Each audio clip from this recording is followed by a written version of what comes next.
তোমার অলৌকিক মৃত্যুগুলা ওই জান্নাতবাসীর জন্য হয়ে থাকে। আল্লাহ আমি সহ্য করতে পারি না। ফাজ্জল দীর্ঘদিন পর্যন্ত এলাকায় চলাফেরা করেছে, এমন কোন ইতিহাস আমরা দেখতে পাই না যে তোফাজ্জল কোনো মানুষের একটি সম্পদ নষ্ট করেছে, কোনো মানুষের একটি সম্পদ অবৈধভাবে তিনি ধরেছেন।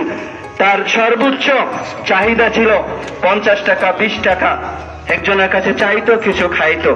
প্রিয় ভাইয়ের আমার, আজকের যারা এই জানাজায় উপস্থিত হয়েছেন সকলের কাছে সজোরে অনুরোধ জানাচ্ছি যে এলাকায়ও যদি এরকম কোনো আমরা ঘটনা দেখতে পাই যে একটি চোর বা একটি কোনো সন্দেহের বশবর্তী, সন্দেহের উপর নির্ভর করে এরকম দুর্ঘটনা আর যেন দ্বিতীয়বার পুনরাবৃত্তি না হয়, আমরা সবাই সচেষ্ট থাকবো।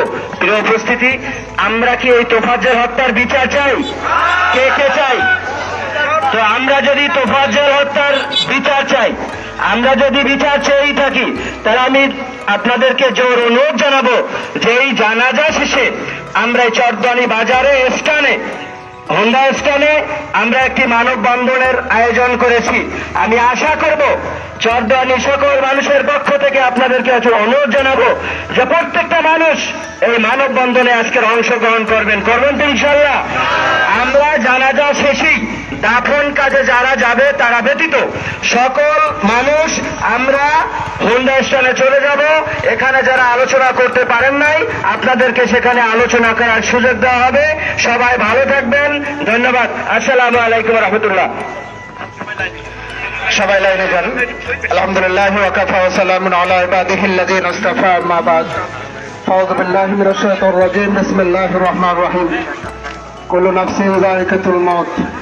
মাতারাম, আজকের এই বিশাল জানাজায় যারা একত্রিত হয়েছে, আল্লাহর কাছে দোয়া করি আল্লাহ তাআলা এই জানাজাকে কবুল করেন, বলেন আমিন। কিন্তু ভাগ্যের নির্মম পরিহাস যে আমাদের তোফাজ্জল তার উপর এরকম নির্যাতন হবে, নির্যাতিত হবে। তোফাজ্জল কখনো কখনো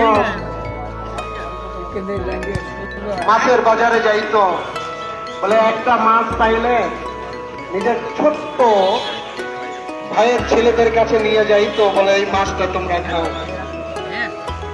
ভাগ্যের নির্মম পরিহাস, বাবা মারা গেল, মাও মারা গেল। কিন্তু আমার কাছে বড় আশ্চর্য লাগতেছে যে তার মা তার বাবার জানাজা আমি পড়াইছিলাম, কিন্তু তোফাজ্জলের জানাজা আমাকে পড়াতে হবে সে কথা বুঝি না। জেনেছিলাম তোফাজ্জল আমার জানাজায় শরীক হবে, কিন্তু যেখানে মানুষ গড়ার কারিগর, আমার বড় ভাইও ঢাকা ইউনিভার্সিটিতে পড়েছিল, অনেক গিয়েছি ঢাকা ইউনিভার্সিটিতে। নিজের কাছে এখন খুব গেছিলাম, এইটাই বড় দুর্বিষহ লাগতেছে যে একটা ছেলেকে কিভাবে নির্যাতন করলে পায়ের হস্ত খসে পড়তে পারে, কিভাবে রক্তাক্ত হতে পারে। আমার মনে পড়ে যারা তোরা শিক্ষিত হয়েছে কিন্তু মানুষ হও নাই। জানুয়ারি রয়ে গেলে আমাদের সোহাগ বা শাসক বলেছেন, বলে ঢাকা ইউনিভার্সিটি কিন্তু রাজনীতি তৈরি হয়, এই যদি হয় রাজনীতির তো শেষ পরিণত আয়নাগারই হবে। এজন্য ভাই ও দোস্ত বুজুর্গ, আমি আজকের এক বন্ধু আমার রিয়াজ ঢাকা থেকে ফোন করছেন যে ভাই তোমার এরশাদ পেয়েছি, এই তোফাজ্জল তোমার গ্রামে। আমি বলতেছিলাম ভাই আমার গ্রামের না, আমার কাছের। আমার মনে আছে ওর বাবা একসময় দূরে চলে গেছিল, ওরা দুর্বিষহ জীবন যাপন করতো, আমাদের বাড়ি বারবার যাইতো, কিন্তু সেই থেকে তোফাজ্জলের জীবনে মনে হয় আর শান্তি হইল না। বলে আমার রিয়াজ বলতেছিল যে ভাই সারা বাংলাদেশের যে চোখের পানি, এই পানিতে হয়তো তোফাজ্জলের জিন্দেগি আল্লাহ তাআলা অনেক বড় করে দেবেন, তোফাজ্জলকে শহীদি মওত আল্লাহ তাআলা দান করবেন। এজন্য সবাই বলেন আমিন।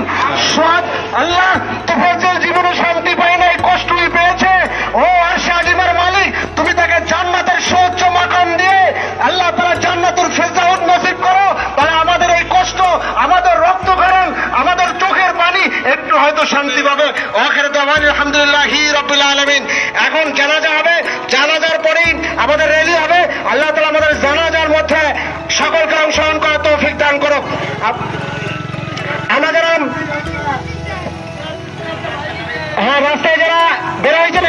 জানাজা হবে, জানাজা হবে।